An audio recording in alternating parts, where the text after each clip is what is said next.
নমস্কার। আজকে পরিবেশনা করছি সম্পূর্ণ ভিন্ন স্বাদের এক গল্প, সুচিত্রা ভট্টাচার্যের সম্পর্ক। অন্যমনস্কভাবে দরজা খুলতে এসেছিল ইন্দ্রাণী। দরজা খুলেই থমকে গেল। সামনে রজত। না, ঠিক সামনে নয়, কলিং বেল বাজিয়ে রজত একটু সরে দাঁড়িয়ে আছে, প্রায় সিঁড়ির কাছে। চওড়া কাঁধ, দীর্ঘ শরীর, ঝুঁকে আছে অল্প, ঘাড় একপাশে ফেরানো, হাতে জ্বলন্ত সিগারেট। সেই চেনা ভঙ্গি। কতদিন পর এত কাছ থেকে ইন্দ্রাণী দেখছে রজতকে। 5 বছর, না আরেকটু বেশি। মুহূর্তে মুছে গেল এক দীর্ঘ সময়। ইন্দ্রাণী অস্ফুটে ডাকল, এসো। রজত মুখ ফেরালো, এগোলো না। দূর থেকেই আড়ষ্ট প্রশ্ন করল, মুনিয়া এখন কেমন আছে? অঘ্রাণ মাস পড়ে গেছে। সূর্য ডুবলেই ঝুপ করে আধার নেমে আসে এ সময়। সিঁড়ির ল্যান্ডিংয়ের বাতিটাও জ্বলছে না আজ। ফ্ল্যাটের খোলা দরজা দিয়ে যেটুকু আলো বাইরে এসে পড়েছে, তাতে রজতের মুখ ভালো করে দেখতে পাচ্ছিল না ইন্দ্রাণী। রজত কি হাঁপাচ্ছে? ইন্দ্রাণী নিজেকে স্বাভাবিক রাখতে চাইল, যেন রজতের সঙ্গে রোজই দেখা হয়। এমন স্বরে বলল, জ্বরটা বেড়েছে একটু, এসো ভেতরে এসো। দরজা ছেড়ে দাঁড়িয়েছে ইন্দ্রাণী, তবু ইতস্তত করছে রজত। ঘন ঘন কয়েকটা টান মারল সিগারেটে, মেঝেতে ফেলে মাটিতে ঘষে ঘষে আগুন নেভালো। সামনে ফ্ল্যাটের বন্ধ দরজার দিকে তাকিয়ে নিল একবার, পায়ে পায়ে ভেতরে এসেছে। ইন্দ্রাণীর ফ্ল্যাটটা বড় নয়, মাঝারি আয়ের সরকারি কর্মচারীদের জন্য গভর্নমেন্ট কোয়ার্টার যেমন হয় সেরকম। ছোট বসার ঘর, সামান্য বড় শোয়ার ঘর, টুকরো ডাইনিং স্পেস, রান্নাঘর, বাথরুম, এক চিলতে বারান্দা। সব মিলিয়ে ক্ষেত্রফল 600 স্কোয়ার ফিটও হবে কিনা সন্দেহ। তার মধ্যেও বাড়িটাকে বেশ সাজিয়ে গুছিয়ে রাখে ইন্দ্রাণী। দেওয়াল, মেঝে, রান্নাঘর, বাথরুম, সোফা, শোকেস, খাট, আলমারি, বিছানা সবকিছুই টিপটপ, ঝকঝকে তকতকে। এক ফোঁটা ধুলো বালি মালিন্যের চিহ্ন নেই কোথাও।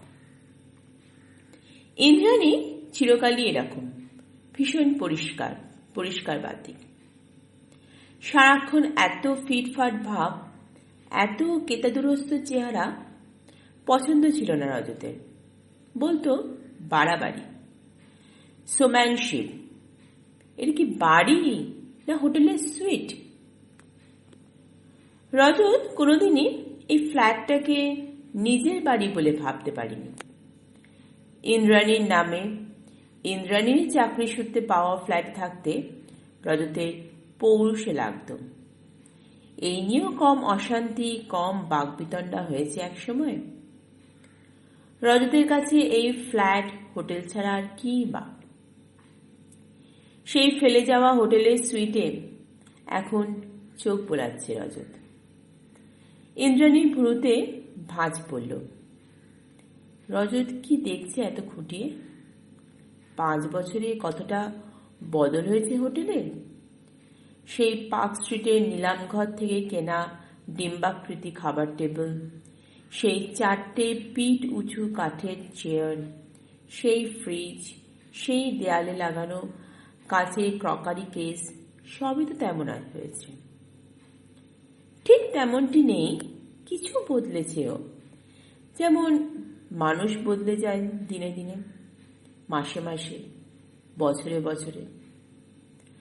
খাবার টেবিল মাঝখান থেকে সরে দেওয়ালের গায়ে এখন। ফ্রিজের রং সাগর নীল থেকে শ্যাওলা সবুজ। ক্রকারি কেসখানাও নামানো হয়েছে হাতখানে। কিছু জিনিস বেড়েছেও। সময়ের সঙ্গে সঙ্গে যেভাবে মেদ বাড়ে, অভিজ্ঞতা বাড়ে। দরজার ধারে জুতো, খবরের কাগজ আর পুরনো ম্যাগাজিন রাখার বাহারি কাঠের বাক্স এসেছে একটা। ডান দিকের টানা জানলায় মিনে করা পিতলের পট হোল্ডার 3টে, মনোরম ইনডোর প্ল্যান্টের জন্য। দেওয়ালে ফ্রেমে বাঁধানো টেরাকোটার গণেশ। গণেশটা প্রবালের নিজের হাতে তৈরি। 1.5 মাস ধরে খেটে বানিয়ে দেওয়া, দেওয়ালে টানিয়ে দিয়ে গেছে প্রবাল। শোয়ার ঘরেও নিজের পেন্টিং টানিয়ে দিয়েছে, বাইরের ঘরেও। শুধু বড় রবার গাছটাই আর নেই। নার্সারি থেকে গাছটাকে টবসুদ্ধ কিনে এনেছিল রজত। জানলার ঠিক নিচে ওই ফাঁকা জায়গাটায় রেখেছিল। সকাল বিকেল বারান্দায় নিয়ে গিয়ে রোদ খাওয়াতো, তোয়াজ করত খুব। রজত যেদিন এ বাড়ি ছেড়ে চলে গেল, সেদিনই ইন্দ্রাণী আছড়ে আছড়ে ভেঙেছিল টবটাকে। মাটি শুদ্ধ গাছ উপড়ে ফেলে দিয়েছিল রাস্তায়। রজত কি সেই গাছটাকে খুঁজছে এখন? ইন্দ্রাণী পলকা প্রশ্ন করে ফেলল, কি দেখছো? কিছু না। রজত অপ্রস্তুত মুখে মাথা ঝাঁকালো। মুনিয়া কি করছে? ঘুমোচ্ছে? না, শুয়ে আছে। যাও না, ঘরে যাও। ইন্দ্রাণী এগিয়ে শোয়ার ঘরে পর্দা সরিয়ে দিল। মুনিয়া, দেখ তোকে কে দেখতে এসেছে। 5 দিন টানা জ্বরে পড়ে আছে মুনিয়া। সন্ধে হলেই লাফিয়ে লাফিয়ে জ্বর বাড়তে শুরু করে। 101, 103, 104, একেবারে নেতিয়ে পড়ে থাকে তখন। এমনিতেই বড় রোগা মেয়েটা, তার উপর জ্বরে একদম কাহিল হয়ে গেছে। মুখ শুকিয়ে এতটুকু, ফোলা ফোলা চোখের তলায় কালি, রুক্ষ চুল ঝামর ঝামর। একটু আগে মেয়েকে হরলিক্স খাওয়ানোর চেষ্টা করেছিল ইন্দ্রাণী। মেয়ে কিছুতেই বসে থাকতে পারছিল না বিছানায়, বারবার শুয়ে পড়ছিল। সেই ঝিম মেরে থাকা দুর্বল মেয়ে রজতকে দেখেই তড়াক করে উঠে বসেছে, শীর্ণ মুখমণ্ডল উদ্ভাসিত। বাপি! রজত প্রায় ছুটে বিছানার পাশে, মেয়ের মুখ চেপে ধরেছে। কি হয়েছে তোমার মামুনি? কেমন আছো তুমি? মুনিয়া আর চোখে ইন্দ্রাণীকে দেখে নিল। তুমি কি করে জানলে আমার অসুখ করেছে? সকালে তোমার নাচের স্কুলে এসে আমি ফোন করেছিলাম যে। প্রতি রবিবার সকালে মুনিয়াকে নাচের স্কুল থেকে নিয়ে যায় রজত, আইনের শর্ত অনুযায়ী। সারাদিন নিজের কাছে রেখে রাত্রে ফেরত দিয়ে যায় মেয়েকে। বাড়ি অবধি আসে না, নিচের দরজায় পৌঁছে দেয়। আজ মেয়েকে নাচের স্কুলে না পেয়ে রজত ফোন করেছিল বাড়িতে। মুনিয়া আবারও একবার তাকালো মায়ের দিকে। ইন্দ্রাণী তাকে রজতের ফোনের কথা বলেনি, ইচ্ছে করেই বলেনি। বাবা সম্পর্কে মেয়ে এত বেশি স্পর্শকাতর, হয়তো বাবা নিতে এসে ফিরে গেছে শুনে আরো বেশি অসুস্থ হয়ে পড়ত। সহজে তো মুখে কিছু প্রকাশ করে না মুনিয়া, তবু ইন্দ্রাণী বুঝতে পারে সব। শনিবার সন্ধে থেকে কেন মেয়ে উচ্ছল হয়ে ওঠে, কেনই বা রবিবার রাতে ঘুম আসতে চায় না মুনিয়ার। ইন্দ্রাণী মেয়ের চোখ থেকে চোখ সরিয়ে নিল। 8 বছরের মুনিয়াও অভ্যাস মতো অভিমান মুছে ফেলেছে মুখ থেকে। বাবার গলা জড়িয়ে ধরে নির্মল হাসল। তুমি বুঝি অনেকক্ষণ দাঁড়িয়েছিলে বাপি? বারে, দেবস্মিতাদের জিজ্ঞেস করলেই তো পারতে। তাতে কি হয়েছে মামুনি? আমি তোমার জন্য ঘন্টার পর ঘন্টা দাঁড়িয়ে থাকতে পারি। রজত মুনিয়ার গালে গাল ঘষছে। ইন্দ্রাণী ঘর থেকে বেরিয়ে এলো।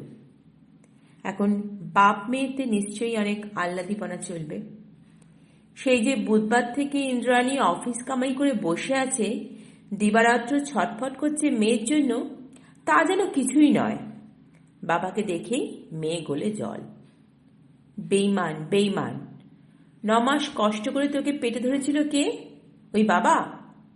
কে এই এতটুকুন থেকে তিল তিল করে তোকে বড় করে তুলল? ডিভোর্সের সময় যখন কোর্টে তোর কাস্টাডি নিয়ে প্রশ্ন উঠল, তখন কেন তোর বাবা টু শব্দটি না করে তোকে আমার কাছে ছেড়ে দিয়েছিল? সে কথা বুঝিস? পড়ি কি মরি করে আবার বিয়ে করার জন্য। যার প্রেমে মজেছিল তাকে বিনা থাকতে পারছিল না বলে। যদি মেয়ে নিয়ে নতুন সংসার পাততে অসুবিধা হয়, এখন তারই ওপর ওপর আধিক্যতা দেখে ভুলে গেলি তুই? অথচ তোর মা এক এগোলে 10 পা পিছোচ্ছে, শুধু তোর কথা ভেবে। ইন্দ্রাণীর চোখ ঠেলে জল আসছিল, দাঁতে দাঁত চেপে রুখল অশ্রু। বাথরুমের লাগোয়া বেসিনের সামনে দাঁড়ালো একটুক্ষণ, মুখে চোখে জল ছেটালো। শীত এখনো ভালো মতো পড়েনি, তবুও সন্ধ্যের পর থেকে জল বেশ ঠান্ডা হয়ে যায়। শীতল জলের স্পর্শে ইন্দ্রাণী একটু আরাম পেল যেন। আঁচলে মুখ চেপে রান্নাঘরে এলো। মুনিয়ার জন্য আরও কিছুটা গরম জল করে রাখবে। ঠান্ডা জল গরম জল মিশিয়ে মেয়েকে খেতে দিচ্ছে এখন। পরিষ্কার ডেকচিতে জল বসিয়ে ইন্দ্রাণী কি যেন ভাবল কয়েক সেকেন্ড, গম্ভীর মুখে শোয়ার ঘরে ফিরল। উদ্ভাসিত মুনিয়া ক্লান্ত হয়ে শুয়ে পড়েছে, চোখ বন্ধ। মুনিয়ার মাথার কাছে বিছানার কোণ ঘেঁষে সন্তর্পণে বসে আছে রজত। মেয়ের কপালে হাত বোলাচ্ছে। তুমি চা খাবে? চা? রজত চোখ তুলল। করছো? খেলে করব। ইন্দ্রাণী খাটের ওপাশে ঘুরে গিয়ে মুনিয়ার গায়ে শুষ্নি ঠেকে দিল ভালো করে। মেয়ের কপালের দিকে না গিয়ে হাত ছুঁয়ে তাপ অনুভব করার চেষ্টা করল। রজত বলে উঠল, গা তো বেশ গরম আছে। কখন টেম্পারেচার দেখেছ? 6টায়। ইন্দ্রাণী কাটা কাটা উত্তর দিচ্ছিল। ডাক্তার 2 ঘন্টা পর পর জ্বর দেখতে বলেছে। তখন কত ছিল? 1.4। এখন ভালোই বেড়েছে মনে হচ্ছে। হতে পারে, এ সময় বাড়ে। কোন ডাক্তার দেখছে? ডক্টর বিশ্বাস, যিনি ছোটবেলা থেকে মুনিয়াকে দেখেন। ওসব ডক্টর বিশ্বাস ফিশ্বাস আর চলে না। বুড়ো মানুষ, স্টেথো ধরতে গিয়ে হাত কাঁপে। ওসব লোককে দিয়ে কি আর মডার্ন চিকিৎসা হয়? রজত নিজের মনে মনে গজগজ করে উঠল। 5 দিন ধরে জ্বর ছাড়ছে না, ভালো কোনো চাইল্ড স্পেশালিস্ট কল করা দরকার। ইন্দ্রাণী ভালো করে চাদরটা গুজে দিচ্ছিল তোষকের নিচে, তীক্ষ্ণ চোখে রজতের দিকে তাকালো। আমার ডক্টর বিশ্বাসের উপর আস্থা আছে। উনি মুনিয়ার ধাত জানেন। ওর ওষুধেই মুনিয়ার কাজ হয়। রজত অল্পক্ষণ চুপ করে থাকল, তারপর আবার প্রশ্ন করল, ডক্টর বিশ্বাস কি বলছেন? বলছেন তো ইনফ্লুয়েঞ্জা, ঠান্ডা লেগে গেছে, নতুন ঠান্ডা। ইন্দ্রাণীর গলা খানিকটা নরম হলো। 4 দিনে ওষুধ দিয়েছে, কাল এসে দেখবেন আরেকবার। কালকেও জ্বর না কমলে ব্লাড টেস্ট করাতে হবে। মুনিয়া নড়ে উঠল, তার বন্ধ চোখের পাতা কাঁপছে টিপটিপ। বাবা মার প্রতিটি কথা দোকান দিয়ে শুষে নিচ্ছে সে। রজত মুনিয়ার দিকে ফিরেছে। কষ্ট হচ্ছে মামুনি? দু চোখের কোলের টলটল জলবিন্দু। তবু দুদিকে মাথা নাড়ল মুনিয়া, ঢোক গিলল। ড্রেসিং টেবিলে ফ্লাক্স রাখা আছে। ইন্দ্রাণী ফ্লাক্স থেকে একটু জল ঢালল গ্লাসে। কুসুম কুসুম উষ্ণ জল নিয়ে মেয়ে মাথার কাছে দাঁড়ালো। একটু হাঁ কর মুনাই, নে মাথাটা একটু তোল, জলটুকু খেয়ে নে। মুনিয়া চোখ খুলল না, দুদিকে মাথা নাড়ল আবার। ইন্দ্রাণী ঝুঁকল মেয়ের দিকে। খেয়ে নে মা, গলা শুকিয়ে গেছে। শুকনো জিভ দিয়ে ততোধিক শুকনো ঠোঁট যাচ্ছে মুনিয়া, তবু জলটুকু খেল না। ইন্দ্রাণী কান্না পাচ্ছিল আবার। কি ভীষণ চাপা মেয়েটা, সেই ছোট্ট থেকে। 3 বছরের মেয়ের জীবন থেকে বিচ্ছিন্ন হয়ে গেল বাবা মা। মনে নিশ্চয়ই কষ্ট পেয়েছে, কিন্তু একদিনও কাঁদল না। 2-4 দিন বাবার কাছে যাওয়ার বায়না ধরেছিল মাত্র, তারপর চুপ। আদালতের আদেশ মাফিক বাবার সঙ্গে একদিন করে দেখা হওয়াতেই সন্তুষ্ট। হয়তো সন্তুষ্ট নয়, তবে মেনে নিতে হয়েছে। আরও কত কি মেনে নিয়েছে ওই একরত্তি মেয়ে। বাবার বিয়ে মেনে নিয়েছে, বাবা দ্বিতীয় বউকে মেনে নিয়েছে। মার কাছে ঘন ঘন আসে প্রবাল আঙ্কেল। মার সঙ্গে তার সম্পর্কটা অস্পষ্ট নয়, তাকেও মেনে নিয়েছে মুনিয়া। কত কিছু শিখেও ফেলেছে এর মধ্যে। যখন স্কুল থেকে ফেরে, বাড়িতে মা থাকে না, নিজে জামা কাপড় বদলে নেয়, মুখ হাত ধোয়া একা একা, বই খাতা গুছিয়ে রাখে টেবিলে। রতনের মা তৈরি করা জলখাবার শান্ত মুখে খেয়ে নেয় রোজ। কোনো কোনো দিন বাসট্রামে গন্ডগোল থাকলে ইন্দ্রাণী অফিস থেকে ফিরতে দেরি হয়। সেসব দিন যদি বা রতনের মা কাজ সেরে চলে যায়, মুনিয়া ব্যাকুল হয় না একটুও। ওপরে মায়াদিদের ফ্ল্যাটে গিয়ে বসে থাকে, অথবা সামনে টুকাইদের ঘরে। মাত্র 8 বছর বয়সে কোথা থেকে এত শক্তি পেল মুনিয়া, এত কিছু মেনে নেওয়ার, মানিয়ে নেওয়ার। একটা চোরা শ্বাস গড়িয়ে এলো ইন্দ্রাণীর বুক থেকে। এটাই বোধহয় উদ্বর্তনের নিয়ম। না হলে কি করে মুনিয়ারা টিকে থাকবে এই নিষ্করুণ পৃথিবীতে, টুকরো টুকরো ছিঁড়ে যাওয়া সম্পর্কের আবর্তে। ঠিক 8টায় ইন্দ্রাণী আবার টেম্পারেচার দেখল, 103.2।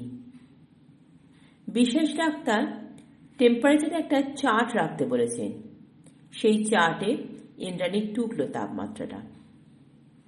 রজত দেখল কাগজটা, শুকনো মুখে বলল, কাল তো এই সময় 102 ছিল দেখছি। ইন্দ্রাণী অন্যমনস্কভাবে বলল, মাথাটা আরেকবার ধুইয়ে দিই। বারবার মাথা ধোয়ালে ঠান্ডা লেগে যাবে না তো? একটু আগেও মুনিয়াকে নিয়ে রজতের বেশি মাথা ঘামানো পছন্দ হচ্ছিল না ইন্দ্রাণী। এখন সে বেশ অসহায় বোধ করছিল। বাড়িতে একটা আইস ব্যাগ ছিল না? রজত মুনিয়ার কপাল থেকে জলপট্টিটা তুলে আরেকবার ভিজিয়ে নিল। কথাটা নিতান্তই অসতর্কভাবে বেরিয়েছে তার মুখ থেকে। হানিমুন থেকে ফিরে জ্বরে পড়েছিল ইন্দ্রাণী। জোর ঠান্ডা লেগে গিয়েছিল। ঠান্ডা লাগাটা বিচিত্র নয়। ডিসেম্বরের শীতে সিমলায় গিয়ে অনেক রাত অবধি রাস্তায় হেঁটে বেড়াতো দুজনে। কনকনে ঠান্ডা বাতাস ধারালো ছুরির মতো কেটে বসেছে শরীরে। বৃষ্টির সঙ্গে ঝিরঝিরে তুষার অবশ করে দিচ্ছে গা হাত পা। তার মধ্যেই নবীন সুখে মাতাল এক দম্পতি চষে বেড়াচ্ছে পাহাড়ি পথ। একই ওভারকোটের নিচে শরীরে শরীরে মিশিয়ে উত্তপ্ত হতে চাইছে দুজনে। পরিণামে ওই ঠান্ডা লাগা, ওই জ্বর। তখনই একটা আইস ব্যাগ কিনে এনেছিল রজত। ইন্দ্রাণী হেসেছিল খুব। সর্দি বসে একটু জ্বর হয়েছে, তার জন্য আইস প্যাক। তুমি কি পাগল? হ্যাঁ, আমি পাগল। আমার বউয়ের জন্য আমি পাগলই।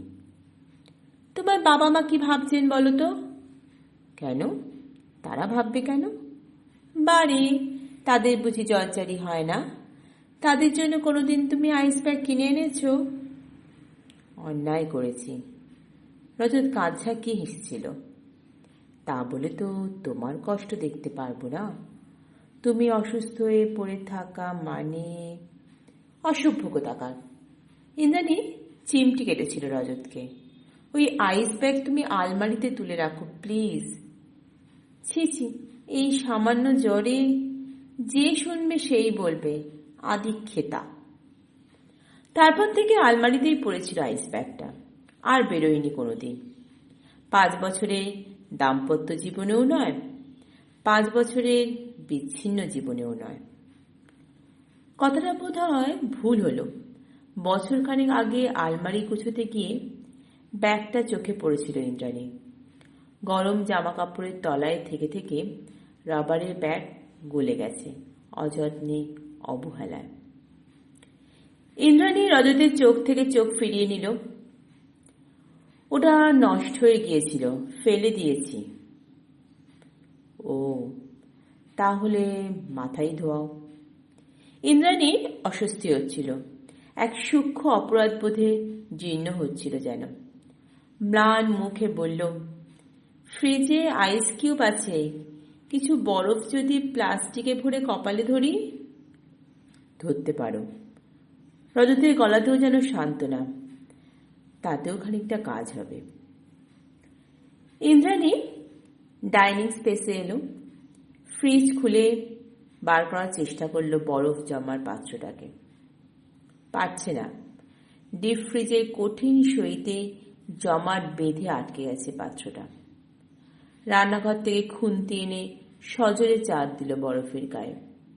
খোঁচালো কয়েকবার, খুলল, কোনো কিছুতেই ভাঙছে না দুঃস্বাস্থ্য। ইন্দ্রাণী রজতকে ডাকল, একটু এদিকে শুনে যাও। রজত উঠে এসেছে। কি? বরফটা বেরোচ্ছে না। ইন্দ্রাণীর হাত থেকে খুন্তিটা নিল রজত।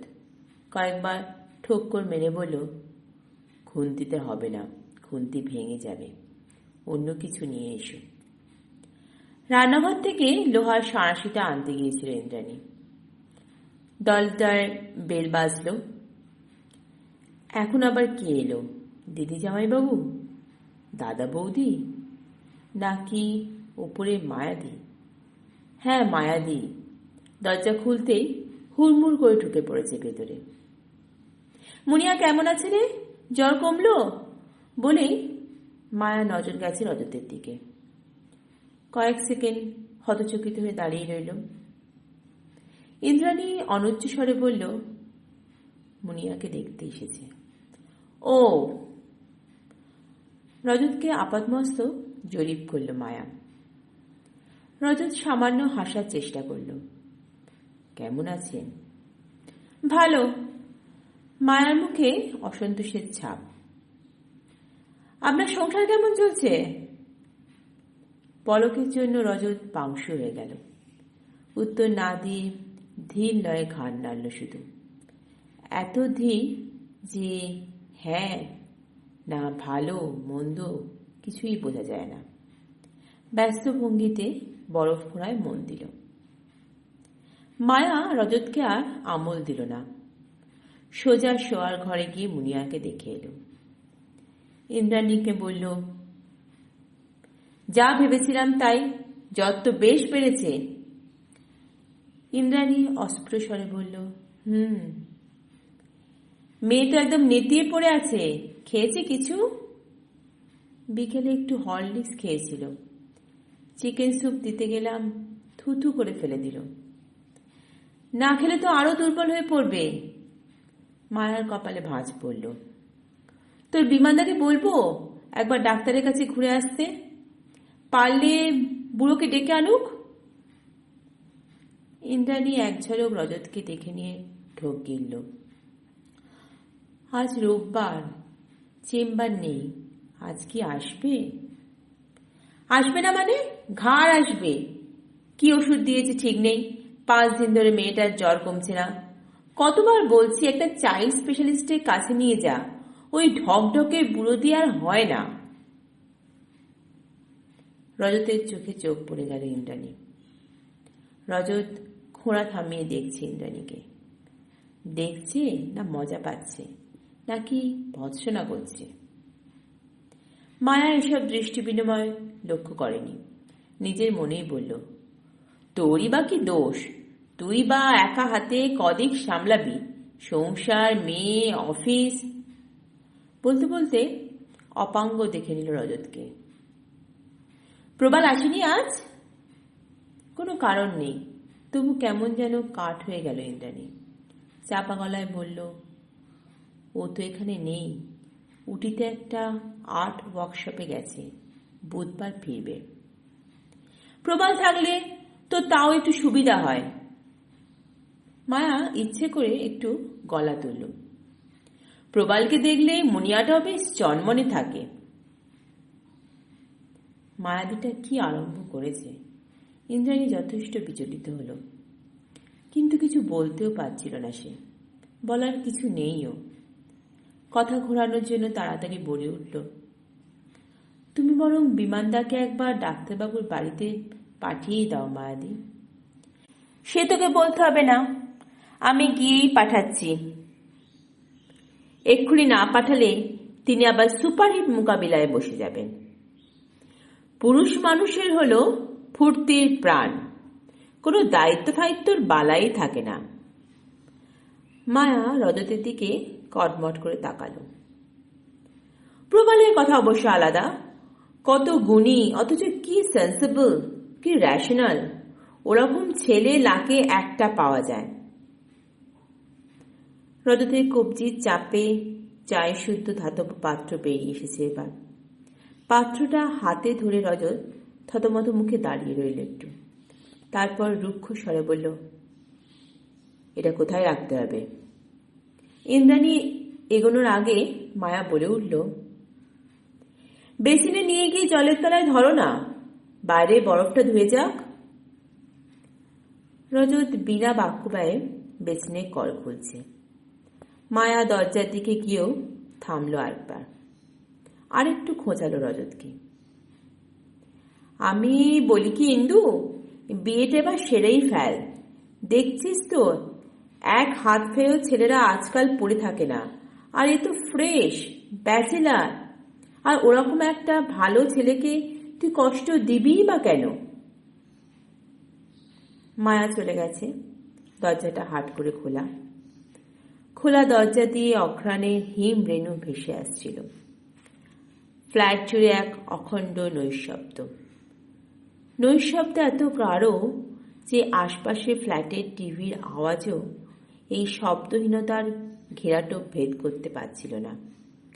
এক প্রান্তে নিশ্চল ইন্দ্রাণী, অন্য প্রান্তে রজত। রজতের হাতে বরফের চাঙড়ে ঢাকা ধাতব পাত্র। বেসিনে জল পড়েই চলেছে, জলে বরফের আস্তরণটুকু ধুয়ে যাচ্ছিল ধীরে ধীরে। ইন্দ্রাণী দরজা বন্ধ করে দিল। 5 বছরের ব্যবধানে আজ হঠাৎ এত সামনাসামনি রজতের সঙ্গে দেখা হওয়ার পর এতক্ষণ এক ধরনের অস্বচ্ছ অবরোধ কাজ করছিল দুজনের মাঝখানে। মায়া এসে আচমকাই যেন শুষে নিয়ে গেছে কুয়াশাটুকু। অবরোধটা যদিও আছেই, তবু যেন দুজনে অনেক স্পষ্টভাবে দেখতে পাচ্ছে পরস্পরকে। তাদের মাঝে অনেক না বলা কথা আপনা আপনি বাংময় হয়ে উঠেছে। ইন্দ্রাণীর হৃৎপিণ্ড, 33 বছরের শরীর, ভরাট বুক, নিটল হাত পা, ফোলা ফোলা গাল, ফর্সা গ্রীবা এই মুহূর্তে এক স্পন্দন অনুভব করছিল। মায়া ঘরের গুমোট আকাশে হঠাৎ বিদ্যুতের মতো ঝলসে উঠে বেরিয়ে গেছে। মন্থর পায়ে রজতের দিকে এগিয়ে গেল ইন্দ্রাণী। মায়াদির কথায় কিছু মনে করো না, মায়াদির মুখের কোনো লাগাম নেই। রজত কল বন্ধ করে বলল, বরফগুলো কিসে ভরবে, ভরে ফেলো। ইন্দ্রাণী ছুটতে ঘরে ঢুকে গেল। এই মুহূর্তে রজতের সামনে থেকে সরে যেতে পেরে খানিকটা স্বস্তি বোধ করছিল সে। রজত কি আহত হয়েছে? ফু, ইন্দ্রাণী তাতে বইই গেল। তোষকের তলা থেকে একটা বড়সড় প্লাস্টিকের ব্যাগ বার করল ইন্দ্রাণী। ঘর থেকে বেরোতে গিয়েও থামল। কি মনে করে মেয়ের মুখের কাছে এসে ঝুঁকছে। মুনিয়ার মুখ বেশ লাল, থেকে থেকে তপ্ত নিঃশ্বাস পড়ছে। ইন্দ্রাণী গাঢ় স্বরে ডাকল, মুনিয়া। মুনিয়া সাড়া দিল না। ইন্দ্রাণী মেয়ের গালে গাল ছোঁয়ালো। এক্ষুনি কষ্ট কমে যাবে মা। মুনিয়ার কপালে জলপটি শুকিয়ে খটখটে। কাপড়ের টুকরোকে ভিজিয়ে ইন্দ্রাণী লেপটে দিল মেয়ের কপালে। ঘর থেকে দ্রুত বেরিয়ে রজতের হাত থেকে বরফের টুকরোগুলো নিল, ভরল প্লাস্টিকের ব্যাগে।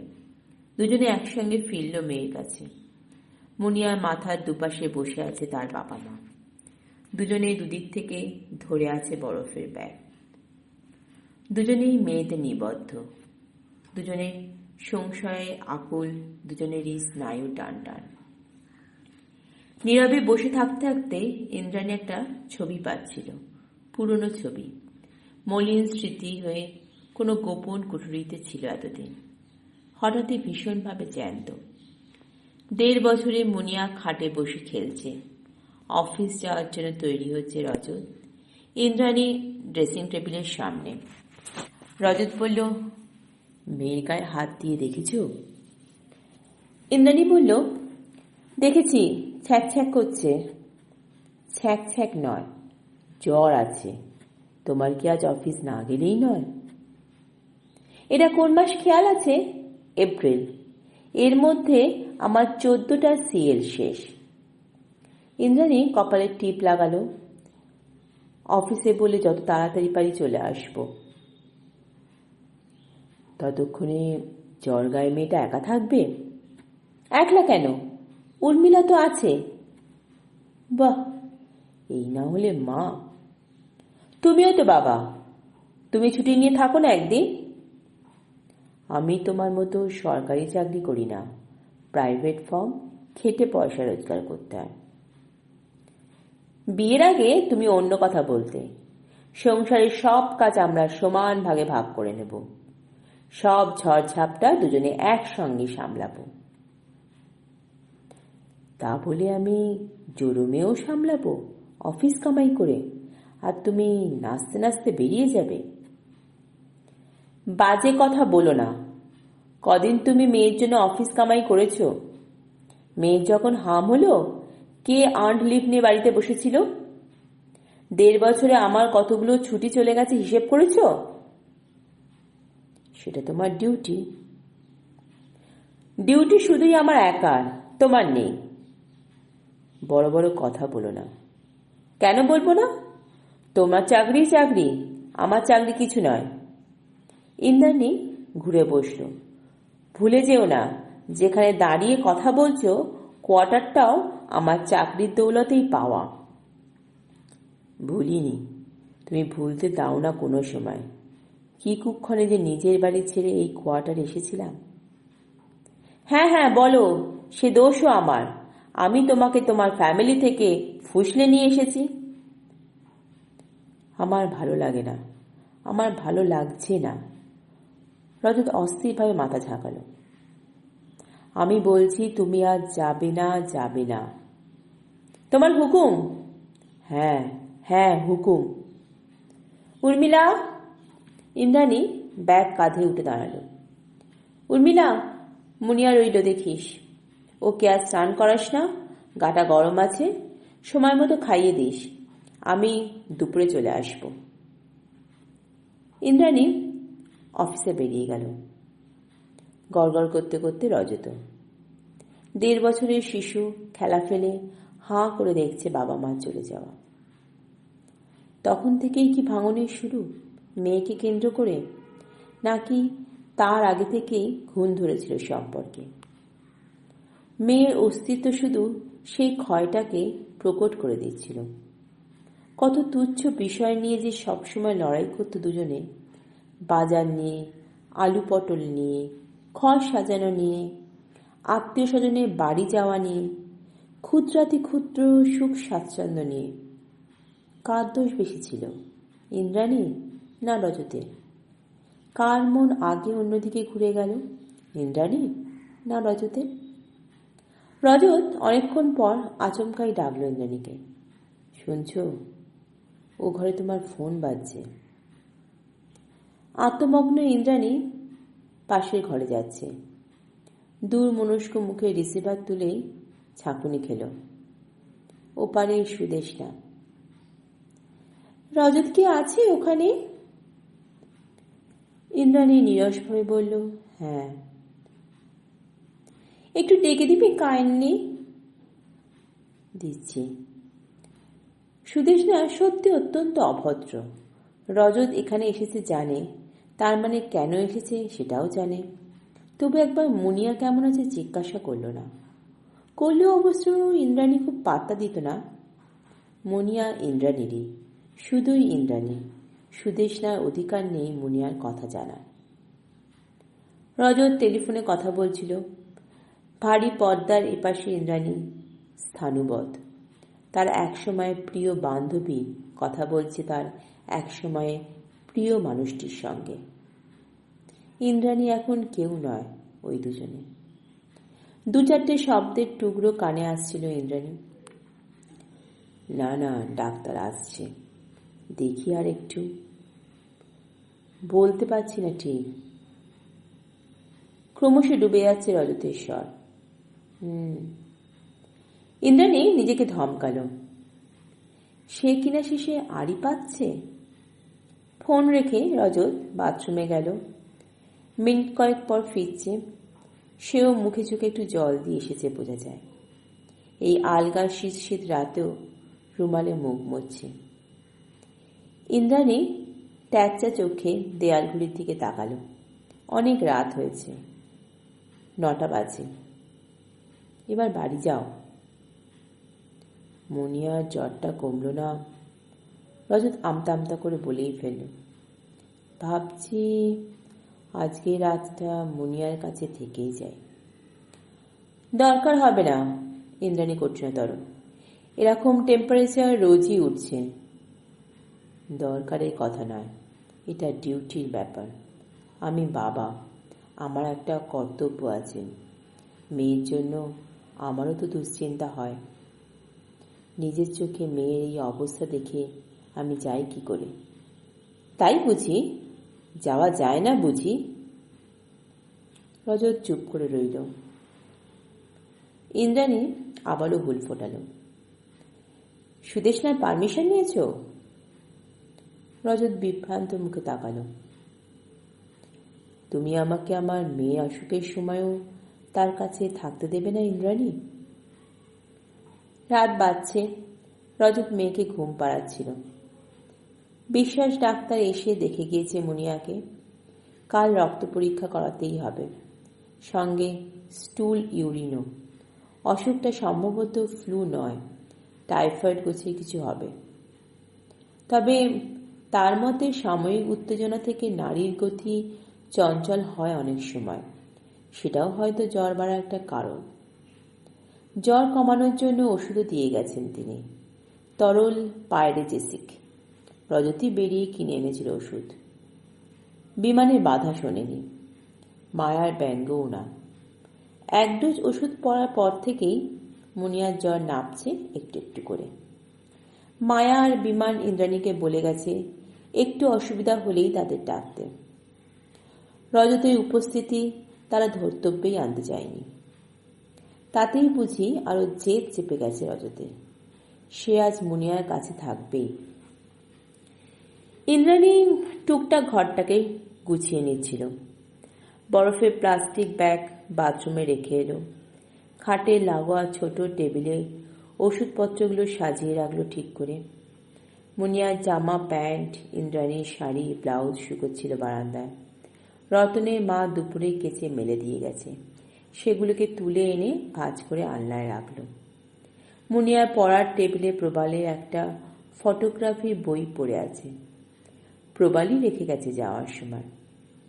রজতকে একবার আধ চোখে দেখে নিয়ে ইন্দ্রাণী বইটাকে সরিয়ে রাখল ড্রয়ারে। ছোট্ট হিরে বসানো প্রবালে একটা আংটি ড্রয়ারে পড়ে আছে। আংটিটাকে ঠেলে দিল ভেতরের দিকে। কেন যে ঠেলল ইন্দ্রাণী নিজেও জানে না। জ্বর কমার পর মুনিয়া অল্প স্বল্প কথা বলছিল। রজত মুনিয়ার কপালে মৃদু চাপড় দিল। হলো কি তোর? চোখ বোঝ। মুনিয়ার শীর্ণ ঠোঁটে অনাবিল হাসি। লাজুক মুখে বলল, ঘুম আসছে না বাপি? ইন্দ্রাণী জিজ্ঞেস করল, কিছু তো মুখে তুললি না, এখন খাবি একটু কিছু? কি খাবো? হরলিক্স খা। মুনিয়া নাক কুচকাল। চিকেন স্যুপ, উপরে গোলমরিচ ছড়িয়ে দেব, ভালো লাগবে? না না। রজত বলল, সলিড কিছু দাও না, কড়া করে টোস্ট। মুনিয়া সঙ্গে সঙ্গে রাজি। খালি এক পিস টোস্ট খাবো। রান্নাঘর থেকে টোস্ট করে আনতে আনতে মুনিয়ার গলা শুনতে পাচ্ছিল ইন্দ্রাণী। বাপি, তুমি সত্যি সত্যি আজ থাকবে তো? রজত বলল, থাকবো রে বাবা, থাকবো। আমি যখন ঘুমোবো তখনও থাকবে? আমার পাশে ঘুমোবে? ঘুমোবো। রজত শব্দ করে হাসছে, ঠিক যেভাবে হাসতো ইন্দ্রাণীকে বিয়ে করা আগে, পরেও। হাসিটা কেন যে হঠাৎ হারিয়ে গিয়েছিল। হাসিটা রজত স্থগিত রেখেছিল অন্য আরেকজনের জন্য। ইন্দ্রাণী এখনো ভেবে পায় না রজত কি দেখেছিল সুদেষ্ণার ভেতর। সুদেষ্ণা ইন্দ্রাণীর মতো সুন্দর নয়, গায়ের রং বেশ চাপা, ইন্দ্রাণীর তুলনায় কালোই বলা যায়। কথাবার্তায় সবসময় কেমন আদুরে আদুরে ভাব। কলেজে বন্ধুরা কম হাসাহাসি করত সুদেষ্ণার কথার ভঙ্গি দেখে। বলতো ওরা মেয়ে মানুষ হয়ে জন্মানো উচিত হয়নি, হওয়া উচিত ছিল মাদি বিড়াল। মনে মনে একটু হাসল ইন্দ্রাণী। বেশিরভাগ পুরুষই আত্মাভিমানী মেয়ে পছন্দ করে না, ওই মাদি বিড়াল স্বভাবটাই ওদের টানে বেশি। প্রবাল অনেক অন্যরকম, অনেক খোলামেলা। তার কাছে প্রিয় নারী অনন্ত সৌন্দর্যের আধার। এই সৌন্দর্যে কোনো বন্ধন নেই।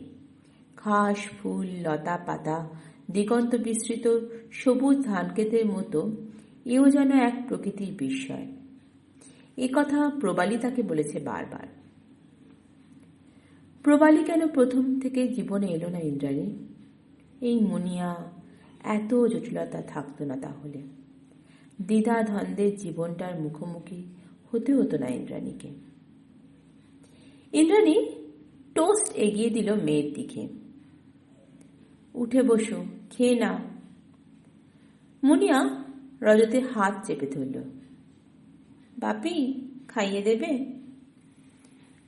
বুকের ভেতর পিন ফুটছে, তবু ইন্দ্রাণী নিজেকে নিষ্ক্রিয় রাখার চেষ্টা করল। ভাবলেশহীন ভঙ্গিতে খাওয়া দেখল মেয়ে। শান্ত মুখে প্লেট নিয়ে চলে গেল। ফিরে এসে আরো নিরুত্তাপ মুখে বলল, একবার বাথরুমে যাবি তো? রজত বলল, হ্যাঁ যাও, এবার মার সঙ্গে গিয়ে একটু বাথরুম থেকে ঘুরে এসো। বাবার বাধ্য মেয়ে মার হাত ধরে টলতে টলতে বাথরুমে যাচ্ছে, শরীরের সমস্ত ভার মার ওপর ছেড়ে দিয়ে। ইন্দ্রাণী ফিসফিস করে মেয়েকে জিজ্ঞাসা করল, তুই সত্যি সত্যি বাবার কাছে শুবি? শুতে পারবি? বুদ্ধিবতী মুনিয়া সঙ্গে সঙ্গে মার গলা জড়িয়ে ধরেছে। বাপি তো একটা দিন আছে মা, একদিন বাপির কাছে শুই, কাল থেকে আবার তোমার কাছে শোব। ইন্দ্রাণী কেমন দ্বন্দ্ব লাগছিল। লোকে বলে পিতৃত্ব নাকি সংস্কার আর মাতৃত্ব জৈবিক টান। তাই যদি হয় তবে মুনিয়া আর রজতের এই সম্পর্ককে কোন সংজ্ঞা দেওয়া যায়? ঘরে এসে মুনিয়া শুয়ে পড়েছে। রজত মেয়ের পাশে আতশোয়া, ইন্দ্রাণীরই বিছানায়। ইন্দ্রাণী আলমারি খুলে একটা গায়ে দেওয়া চাদর বার করল, বিছানা থেকে বালিশ নিল একটা। বালিশ চাদর বাইরের ঘরের সোফায় রেখে বারান্দায় গিয়ে দাঁড়ালো। পৃথিবী আবছা কুয়াশায় ঢেকে গেছে। নিচের রাস্তায় বাতিগুলো কেমন হলদেটে, ম্লান, নিঝুম হয়ে আসছে চারদিক। আশপাশে কোয়ার্টারগুলোর শরীরেও ঝিমুনি নেমেছে। ইন্দ্রাণী রেলিং ধরে দাঁড়িয়ে রইল স্থির। দূরে কোথাও থেকে একটা আবছা গানের কলি ভেসে আসছে, পুরনো কোনো বাংলা গান। কোথাও বোধহয় জলসা হচ্ছে। ইন্দ্রাণী তার অবচেতনায় গানটাকে চেনার চেষ্টা করছিল। সুর বড় চেনা চেনা, কিন্তু গানটা কিছুতেই মনে পড়ছে না। চেনা চেনা সুর অনুপ্রবেশকারীর মতো ঢুকে পড়েছে ইন্দ্রাণীর ভাবনায়। হঠাৎই রজতের উপস্থিতি টের পেল ইন্দ্রাণী। রজত নিঃসারে কখন পাশে এসে দাঁড়িয়েছে। ইন্দ্রাণী নিচু গলায় প্রশ্ন করল, মুনিয়া ঘুমিয়েছে? এই ঘুমোলো। তুমি খাবে তো কিছু? দিলে খাবো। রজত বুঝে একটু কৌতুক করল। ইন্দ্রাণী কথা বলল না। অল্পক্ষণ নীরবতার পর রজতী আবার বরফ ভাঙল। তুমি রাগ করেছ কেন? এই আমি জোর করে থেকে গেলাম বলে। তোমার মেয়ের কাছে তুমি থাকছো, আমার কি বলার আছে? তোমার অসুবিধা হলো। অসুবিধা আমার নয়, তোমারই। নিজের বাড়ি ছেড়ে, বউ ছেড়ে। তুমি এখনো পুরনো রাগ ভুলতে পারোনি। তুমি পেরেছো তো? ঠান্ডা মাথায় কথাটা বলতে গিয়েও ইন্দ্রাণীর স্বরে শ্লেষ ফুটে উঠল। রজত চুপ। ইন্দ্রাণী নিজেকেই সংযত করে নিল। খাবে চলো, রাত প্রায় 11টা। ইন্দ্রাণী আর রজত ডাইনিং টেবিলে এলো। মুনিয়ার অসুখ বলে বেশি কিছু রান্না হয়নি আজ। কদিন ধরেই হচ্ছে না। রতনের মা অল্প মুরগির মাংস রেঁধে রেখে গেছে, সঙ্গে গোটা 5-6 রুটি। ওবেলা খানিকটা ভাত বেঁচেছিল, ইন্দ্রাণী গরম করে নিয়েছে ভাতটুকু। রজত রাত্রিবেলা ভাত খেতেই বেশি ভালোবাসত। সঙ্গে কিছু স্যালাড কেটে নিয়েছে ইন্দ্রাণী, শসা, টমেটো, পেঁয়াজ, ধনেপাতা। রাত বাজছে। নিঃশব্দে নৈশহাস সেরে চলেছে অনাত্মীয় দম্পতি। রজত আচম্বিতে বলে উঠল, তোমার মায়াদি ঠিকই বলেছিল। ইন্দ্রাণী বিস্মৃত মুখে তাকালো। রজত এমন নিম্নস্বরে বলল যেন নিজেকেই শোনাচ্ছে কথাটা। তুমি প্রবালকে বিয়ে করে নাও। হঠাৎ এ কথা কেন? হঠাৎ নয়, এতক্ষণ ভাবছিলাম তুমি কতদিন আর একা একা থাকবে। আমি একা একা? তোমায় কে বলল? আমি জানি। আমি কি তোমাকে একটুও চিনি না? 9 করেও 5টা বছর তো আমরা একসঙ্গে ছিলাম। না, চেনো না। দরজা জানলা বন্ধ, তবু বাইরের হিম হিম ভাব ছড়িয়ে পড়ছে ভেতরে। ইন্দ্রাণী বাষ্পহীন স্বরে প্রশ্ন করল, তুমি কি পাপবোধে ভুগছ রজত? কিসের পাপবোধ? আমি কোনো পাপ করিনি। তুমি আমাকে সহ্য করতে পারছিলে না, আমরা আলাদা হয়ে গেছি, ব্যাস এইটুকুনি। আর কি? আবার বিয়ে করার কথা বলছো? রজত গলা ভারী করল। আমি মোটেই সাধু সন্ন্যাসী নই। আমার কামনা বাসনা থাকতেই পারে। And I have got married. Incidentally আর অ্যাক্সিডেন্টালি সে তোমার বন্ধু। খুব সপ্রতিভভাবে কথা বলতে চাইছে রজত। ইন্দ্রাণী দীপ্তিহীন হাসল। দেখো, 5 বছর তোমার সঙ্গে ছিলাম ঠিকই, আমাদের সেপারেশনও 5 বছর আগে হয়ে গেছে। তোমার সঙ্গে এখন আমার ঝগড়া করার সম্পর্কও নেই, স্পৃহাও নেই। আর যদি কোনো কথা হয় তবে কোনো লুকোছাপা না থাকাই ভালো। কি নিয়ে লুকোছাপা করব আমি? কেন করব? রজত বিষণ্ণ হাসল। আমার সঙ্গে সুদেষ্ণার অ্যাফেয়ার ছিল কি না, তোমার সঙ্গে প্রবালের কোনো বিশেষ সম্পর্ক ছিল কি না, এসব কথা এখন অবান্তর। আমি বন্ধুদের সঙ্গে পিকনিকে যাচ্ছি বলে বেরিয়েছি। তুমি সুদেষ্ণার বাড়ি গিয়ে সুদেষ্ণার খোঁজ করেছ। আমিও অফিসে ছুটির পর শিকারি বেড়ালের মতো প্রবালের ফ্ল্যাটে হানা দিয়েছি, যদি তোমাদের দুজনকে একসঙ্গে ধরতে পারি। কিন্তু এসব কথা এখন কেন তুলব আমরা? সুদেষ্ণা বা প্রবাল তো অনেক পরের ফ্যাক্টর, বলতে পারো আফটার এফেক্ট। তার অনেক আগে থেকে তো পরস্পরের উপর আমরা বিশ্বাস হারিয়েছিলাম, রেসপেক্টও। কোনো সম্পর্কে ফাটল না ধরলে। ফাটল আমি তৈরি করিনি, তুমি তৈরি করেছ। ইন্দ্রাণী এতক্ষণে ধৈর্য হারল। তোমার রুচি আলাদা, তোমার চিন্তার লেভেল আলাদা। তোমার মধ্যে অনেক কমপ্লেক্স, ফ্ল্যাট নিয়ে, আমার চাকরি নিয়ে। আমি যে স্বাবলম্বী সেটাই তো তুমি বরদাস্ত করতে পারোনি। হয়তো তাই। ইন্দ্রাণী যতটা উত্তেজিত, রজত ততটাই নির্লিপ্ত। তোমার হিসাবে তুমি ঠিক, আমার হিসেবে অন্যরকম। তুমি ভয়ানক জেদি, তুমি অহংকারী। আমার বাবা মাকে তুমি কোনোদিন মানুষ বলে গণ্য করনি। আমার কোনো নিজস্ব সার্কেল থাক তা তুমি সহ্য করতে পারোনি। But all this things are past, Indrani. আমাদের ডিভোর্সে এমন কোনো কারণ ছিল না যা অন্য লাখ লাখ ডিভোর্সের কারণের থেকে আলাদা, ঠিক? ইন্দ্রাণী নিজের অজান্তেই ঘাড় নেড়ে ফেলল। তাহলে তোমারও আর পুরনো রাগ পুষে রেখে লাভ নেই, আমারও কোনো বিদ্বেষ থাকা উচিত নয়, পাক ঘাটাও উচিত নয়।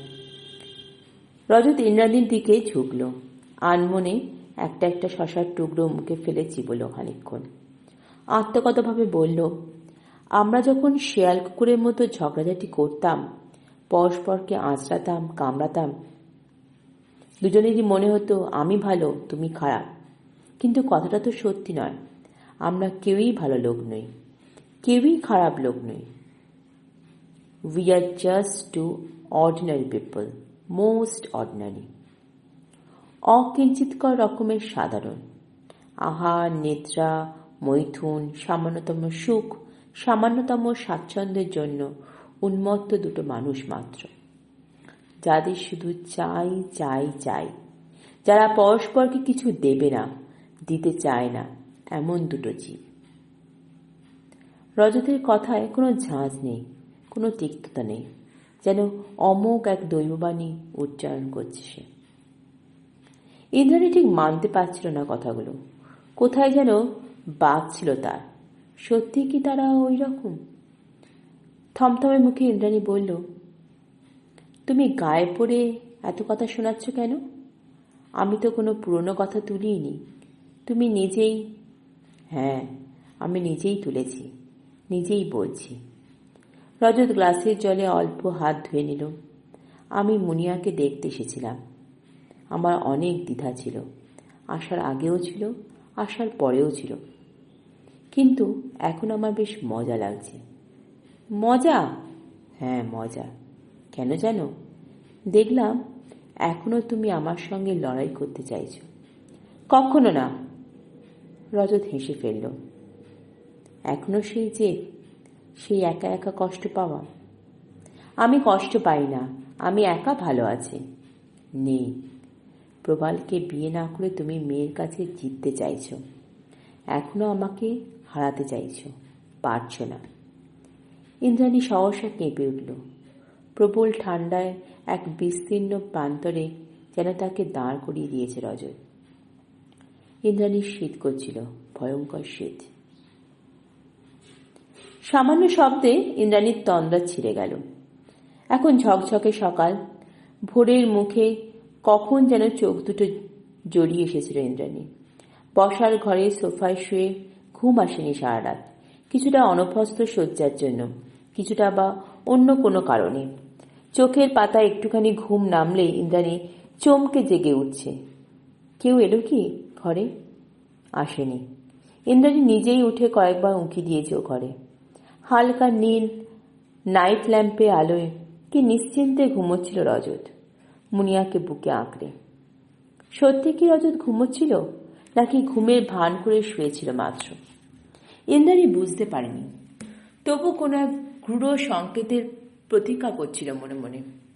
কেন একবারও এলো না কেউ? ইন্দ্রাণী গুটিসুটি মেরে উঠে বসল। মোটা চাদরটা আষ্টে পৃষ্ঠে জড়িয়ে নিল গায়ে। সামনে দেওয়ালে প্রবালে পেন্টিং। একা নারী দাঁড়িয়ে আছে জানলায়, দুহাতে খামচে আছে জানলার শিক। জানলার ওপারে উন্মুক্ত আকাশ, জানলার পাশেই খোলা দরজা। ছবিটা প্রবাল এক্সিবিশনে দিয়েছিল, কিন্তু বিক্রি করেনি। ছবির নাম দিয়েছিল তুমি, ইউ। সেই ছবির কাঁচে বিম্বিত এক পুরুষের ছায়া, রজত। দরজায় দাঁড়িয়ে ইন্দ্রাণী ঘুরল। রজত যাওয়ার জন্য তৈরি। ইন্দ্রাণী বলল, ঘরে এসো। রজত দরজাতেই দাঁড়িয়ে আছে। বলল, মুনিয়ার এখন টেম্পারেচার নিলাম, 100-র নিচে আছে। মুনিয়া উঠে পড়েছে? উঠেছিল, আবার ঘুমিয়ে পড়েছে। তুমি কি এক্ষুনি যাচ্ছ? ইন্দ্রাণী নরম স্বরে বলল, একটু বসো, চা খেয়ে যাও। রজত ঘড়ি দেখল। না, দেরি হয়ে যাবে, আজ একটু তাড়াতাড়ি অফিস যাব। তুমি মুনিয়ার টেস্টগুলো করিয়ে নিও। ইন্দ্রাণী সোফা থেকে নামল। বাইরে একটা চমৎকার নীল আকাশ ফুটে আছে।